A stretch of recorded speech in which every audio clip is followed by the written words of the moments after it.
अस्सलामुअलैकुम एवरीवन, कैसे हैं आप सब। उम्मीद करती हूँ आप बिल्कुल ठीक ठाक और खैरियत से होंगे, बहुत खुश होंगे। यहाँ पे मैंने ये 2 साल की बच्ची की फ़्रॉक बनाई है। रफल फ़्रॉक कह सकते हैं या राउंड योक फ़्रॉक भी इसे कह सकते हैं। यहाँ पे मैंने फैब्रिक जो है वो नीलन का यूज़ किया, आप चाहें तो लॉन कॉटन को भी यूज़ कर सकते हैं। यहाँ पे मैंने योक की कटिंग के लिए 4 पीसेज ले लिए हैं, जिसकी चौड़ाई मैंने 13 इंचज़ और लंबाई मैंने 7 इंच ले ली है। इस तरीके से मैं इन चारों पीसों को आपस में फ़ोल्ड कर लूँगी। फ़ोल्ड करने के बाद यहाँ पे जितना हम शोल्डर लाइन रखते हैं, कंधा हम जितना रखते हैं 5 इंच पे मार्क कर लूँगी और नीचे भी मैं 5 इंच पे ही मार्क करूँगी। और इस तरीके से 5 इंच पे मार्क करते करते मैं एक राउंड शेप दे लूँगी। इस तरह से हम एक राउंड शेप दे लेंगे इस तरह से। और जो नेक है वो मैं 2 इंच ही चौड़ा रखूँगी और 2 इंच ही मैं इसको लंबा रखूँगी। डेप्थ इसकी भी 2 इंच ही मैं रखूँगी। जो फ्रंट नेक होगा उसको मैं 3 इंच बाद में डीप कट कर लूँगी। इस तरीके से मैं इन निशानात को आपस में मिला लूँगी। मिलाने के बाद इसी बनाई हुई शेप्स के मुताबिक मैं इसकी कटिंग कर लूँगी।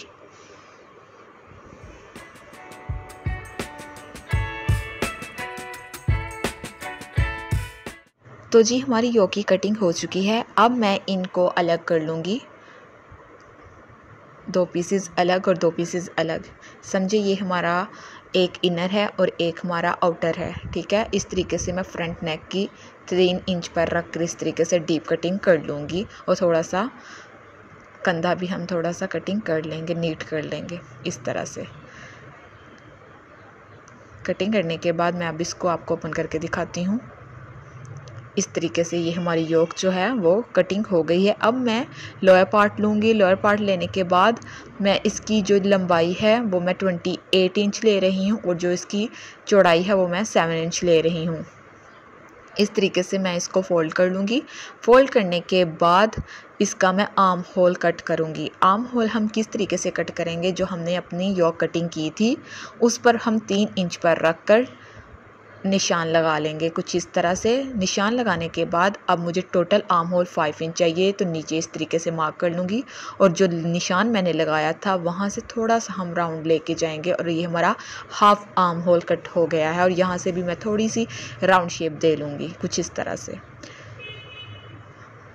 अब मैं इसको ओपन कर लूँगी। ओपन करने के बाद हम यहाँ पर कुछ इस तरीके से प्लेट्स को ऐड करेंगे। हम स्ट्रेट स्टिच लगा लेंगे और धागा खींचकर भी प्लेट्स ऐड कर सकते हैं, और चाहें तो आप हाथ की मदद से भी प्लेट्स को ऐड कर सकते हैं इस तरीके से।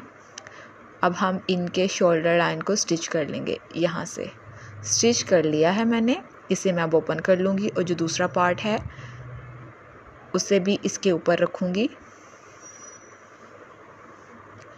कुछ इस तरीके से मैं इसके ऊपर अच्छे से इसको मैं सेट कर लूँगी। यहाँ पे हम एक बैक कट दे देंगे। बैक कट देने से ये है कि बच्चे का सर जो है वो आसानी के साथ पहनाया जा सकेगा। इस तरीके से जो मैंने यहाँ पे मार्क किया है इसी तरीके से हमने इसको स्टिच कर लेना है। और एक साइड से स्टिच नहीं करना, वो इसलिए छोड़ा है ताकि हम इसको उल्टा सकें, सीधा कर सकें। यहाँ पे मैंने एक्स्ट्रा फैब्रिक को कट कर लेना है और गले के इर्द गिर्द हमने स्मॉल कट्स जो हैं वो लगा लेने हैं, ताकि इंसर्ट करने के बाद इसके अंदर कोई भी झोल बाकी ना रहे। इस तरीके से अब मैं इसको उल्टा लूँगी। सीधा करने के बाद इसको मैं इस्त्री की मदद से बिल्कुल अच्छे से इसको मैं बिठा लूँगी। आप हो सके तो शावर की मदद भी ले सकते हैं, क्योंकि ये अक्सर जो लॉन कॉटन फैब्रिक होता है ना वो तो आसानी से सीधा हो जाता है और उसमें कोई झोल भी नज़र नहीं आता। लेकिन ये जो लिनन का फैब्रिक हो गया या रेशमी फैब्रिक हो गया उसमें उसको उस पर थोड़ी सी एहतियात करनी पड़ती है। इस तरीके से मैंने इसको अच्छे से इस तरीके की मदद से अच्छे से इसको मैंने सेट कर लिया है और जो कॉर्नर हमारा खुला था उसको मैंने फ़ोल्ड करके स्टिच कर लिया है। अब हमारी जो योक है वो बिल्कुल बन के रेडी हो गई है। यहाँ पे लोअर पार्ट के आर्म होल को भी मैंने इस तरीके से फ़ोल्ड कर लिया है। फ़ोल्ड करने के बाद यहाँ पे मैंने जो सिलाई स्ट्रेट लगाई है वहाँ से मैं एक धागे को खींचूँगी। धागा खींचकर यहाँ पे मैं गैदर्स को अटैच कर लूँगी।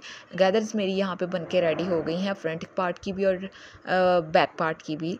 तो इस तरीके से मैंने योक को फ़ोल्ड करना है। फ़ोल्ड करने के बाद मैं यहाँ पे फिर से इंच टेप की मदद से 3 इंच पर मार्क करूँगी इस तरह से, ताकि मुझे याद रहे कि मैंने अपना जो प्लेटेड पार्ट है वो कहाँ से लेके कहाँ तक अटैच करना है। यहाँ पे जो आपको निशान नज़र आ रहा है उसी के मुताबिक मैं ऐसे इसको सेट कर लूँगी। सेट करने के बाद हम इसको स्टिच कर लेंगे। इस तरह से हमने अपना फ्रंट पार्ट भी रख लेना है। फ्रंट पार्ट रखने के बाद इसको इन दोनों को मैं आपस में अच्छे से स्टिच कर लूँगी।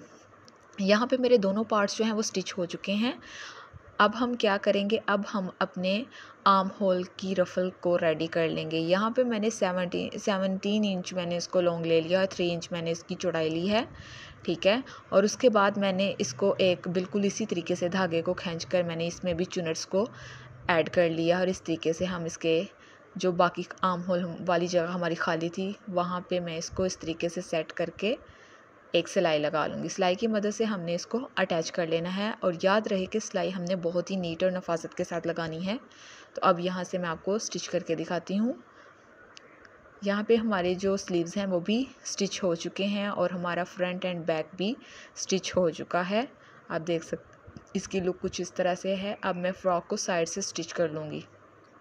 साइड से स्टिच करने के बाद नीचे से भी मैं इसका घेरा फ़ोल्ड कर लूँगी। फ़ोल्ड करने के बाद जो है वो हमारी फ़्रॉक बनकर रेडी हो गई है। ये बहुत ही आसान है, बस इस फ़्रॉक की कटिंग को समझना ज़रूरी है। अगर आपने फ़्रॉक की कटिंग को समझ लिया तो समझिए आपने फ़्रॉक को स्टिच कर लिया। इसके बैक नेक पर मैंने एक हुक अटैच कर ली है। आप चाहें तो इसके फ्रंट पे कुछ भी बटन या कुछ भी आप अटैच कर सकते हैं, ये ऑप्शनल है। यहाँ पे मैंने तो लेस का एक छोटा सा बो अटैच कर लिया था, थोड़ा सा इसको और इन्हेंस करने के लिए। आप चाहें तो आप कुछ भी अटैच कर सकते हैं या आपकी अपनी चॉइस है, आप कुछ भी अटैच मत करें। मैं उम्मीद करती हूँ आपको मेरी आज की ये वीडियो बहुत अच्छी लगी होगी। मज़ीद इस तरह की वीडियोस देखने के लिए मेरे चैनल को सब्सक्राइब करें और मेरी वीडियोस को ज़्यादा से ज़्यादा शेयर करें। आपको नेक्स्ट किस टॉपिक पर वीडियो देखनी है ये कमेंट सेक्शन में लाजमी बता दिया करें। तो मिलेंगे अगली वीडियो में, तब तक के लिए दुआ में याद रखिएगा, अपना बहुत ज़्यादा ख्याल रखिएगा। अल्लाह हाफिज़।